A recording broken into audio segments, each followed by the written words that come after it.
करा. आज संघर्ष समिती महाराष्ट्र राज्य यांच्या आंदोलनाचा आज 13वा दिवस 9 मार्च 2026 पासून आझाद मैदान मुंबई येथे सेवेत कायम करण्यासाठी समग्र शिक्षा योजनेतील महाराष्ट्रातील सर्व कंत्राटी कर्मचारी आझाद मैदानावर एकवटलेले आहेत.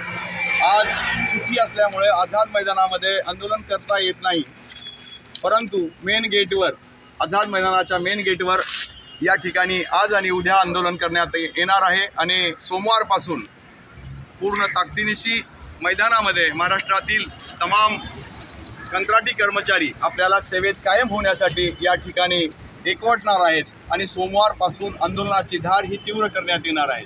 तरी महाराष्ट्रातील समग्र शिक्षा योजनेतील कंत्राटी कर्मचाऱ्यांनी सोमवारपासून या आंदोलनामध्ये सहभागी होण्याचं आवाहन संघर्ष समिती महाराष्ट्र राज्य यांच्या वतीने करण्यात येणार आहे.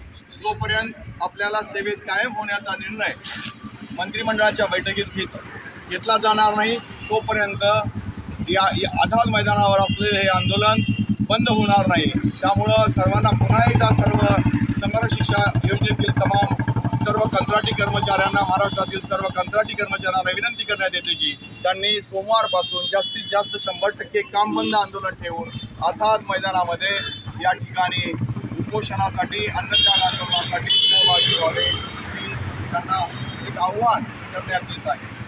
विकास नारा कायम करा, विकास नारा कायम करा. अरे भीक नको, अरे भीक नको, एकच नारा कायम करा. उठ कंत्राटी तू जागा हो, संघर्षाचा धागा हो, उठ कंत्राटी तू जागा हो, संघर्षाचा धागा हो. ओम सब एक है, ओम सब एक कायम करा.